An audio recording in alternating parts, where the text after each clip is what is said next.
Bismillahirrahmanirrahim. Assalamualaikum warahmatullahi wabarakatuh. Sebelum itu kami dari kelompok 7 ingin mempresentasikan tentang materi dari kelompok kami, yaitu kultur Dapnia SP.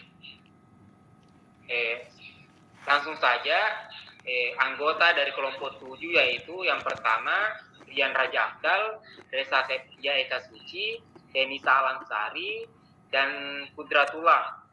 Langsung saja, pada materi yang pertama saya akan menjelaskan tentang pengertian dari Dapnia itu sendiri.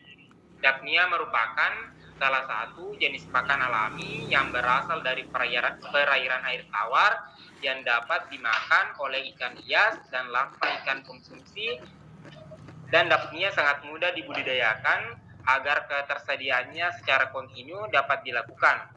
Dengan mempelajari modul Sisdiklat ini diharapkan dapat melakukan budidaya Dapnia secara massal agar ketersediaan pakan alami selalu ada.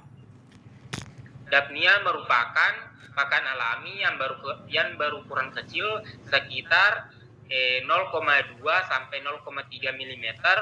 Dengan ukuran yang kecil akan sangat mudah bagi larva ikan untuk memangsanya. Selain itu, gerakan Dapnia sangat lambat sehingga mudah ditangkap oleh larva ikan yang belum aktif berenang. Selanjutnya saya akan menjelaskan klasifikasi dan morfologi dari Dapnia itu sendiri.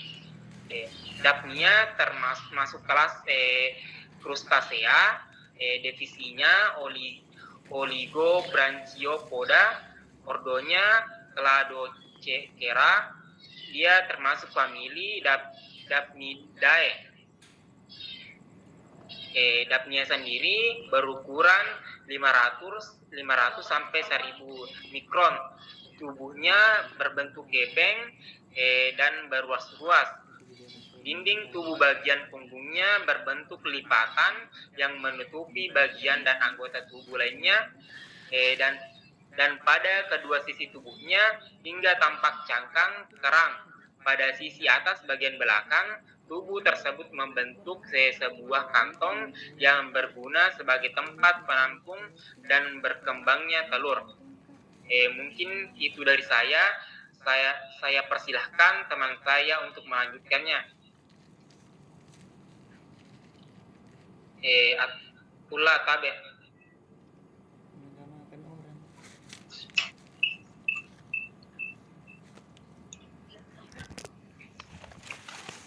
Baik, saya akan melanjutkan penjelasan dari teman kelompok saya, yaitu mekanisme reproduksi Dapia adalah dengan cara partenogenesis. Satu atau lebih individu mudah dirawat dengan menempel pada tubuh induk. Dapia yang baru menetas harus melakukan pergantian kulit atau molting beberapa kali sebelum tumbuh jadi dewasa, sekitar 1 pekan setelah menetas. Siklus hidup Dapia yaitu telur, anak, remaja, dan dewasa. Pertambahan ukuran terjadi sesaat setelah telur menetas di dalam ruang pengeraman.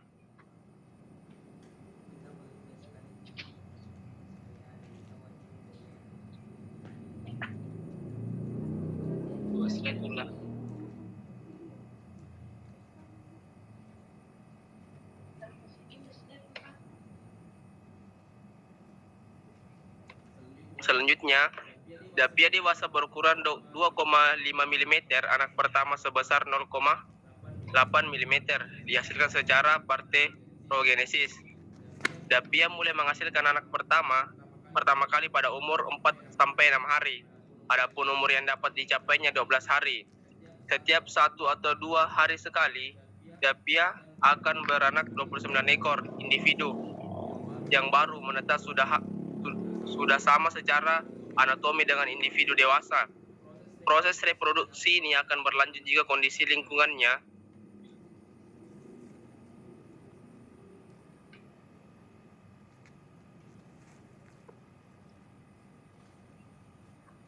Selanjutnya saya persilahkan Denisa Alansari untuk melanjutkan materi yang dibawakan oleh Kudratullah.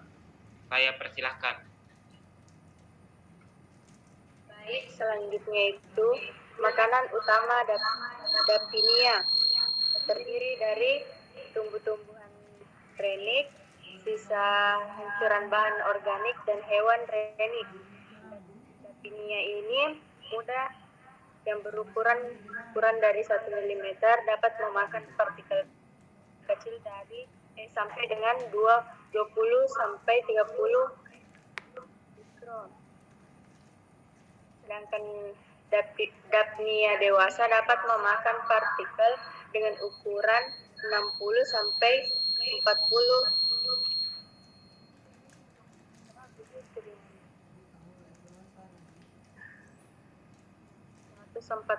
mikron. Daphnia termasuk filter feeder. Mekanisme filtrasi fungsinya berfungsi sebagai pompa penghisap. Tidak putus kan?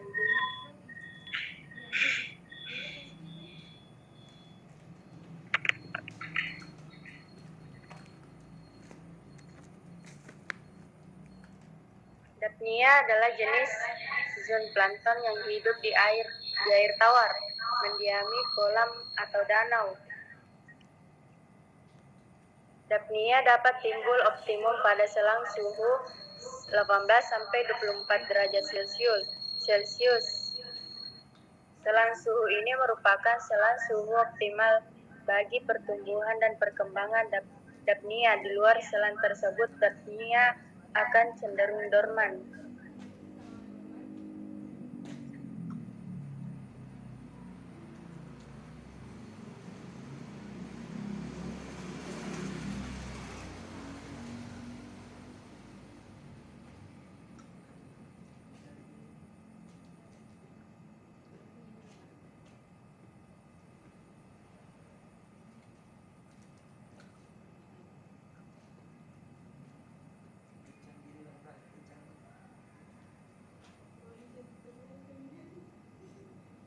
Selanjutnya saya persilahkan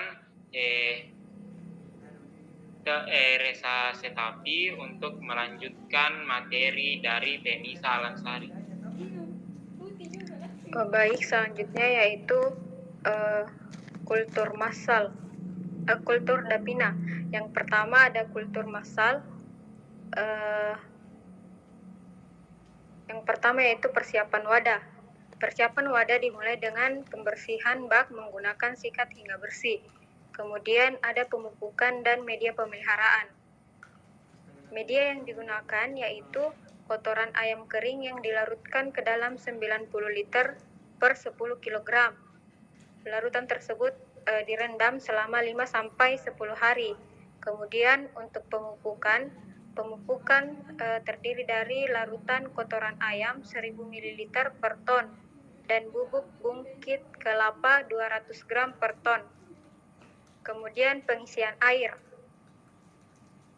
Tingkat kedalaman air untuk budidaya Daphnia sebaiknya lebih dari 60 cm. Tujuannya agar Daphnia bisa terhindar dari intensitas cahaya matahari yang sangat terik pada siang hari. Kemudian pemasukan bibit.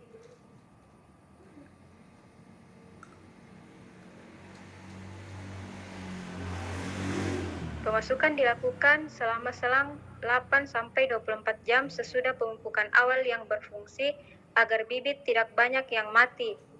Kemudian kualitas air. Dalam kisaran optimal untuk pertumbuhan Daphnia, Daphnia dapat hidup optimal pada pH 6,5 sampai 8,5 dan hidup pada kisaran suhu 22 sampai 310 derajat Celcius. Kemudian untuk panen dapat dilakukan dengan dua cara, yaitu panen seluruh dan panen parsial. Panen seluruh yaitu panen yang dilakukan dengan terus-menerus. Maksud saya panen seluruh yaitu panen yang praktis, tetapi biasanya panen ini mendapatkan hasil mendapatkan hasil yang optimal dengan cara harus diulang kembali dari awal. Kemudian untuk panen parsial, panennya itu dilakukan sebanyak 50% volume wadah atau bak dan maksimum 70%.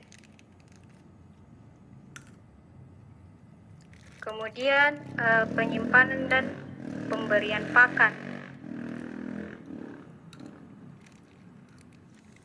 Hasil panen dapina dapat langsung diberikan ke larva ikan atau dapat dimasukkan ke kantong plastik obat dan disimpan di freezer. Dapina yang beku ini dapat digunakan kembali untuk larva ikan. Selanjutnya saya kembalikan ke moderator. Baiklah, itulah tadi hasil pemaparan materi dari kelompok kami, yaitu kelompok 7, terkait dengan materi yang kami berikan, yaitu kultur Daphnia sp. Lebih dan kurangnya mohon dimaafkan. Wabillahi taufiq wal hidayah. Assalamualaikum warahmatullahi wabarakatuh.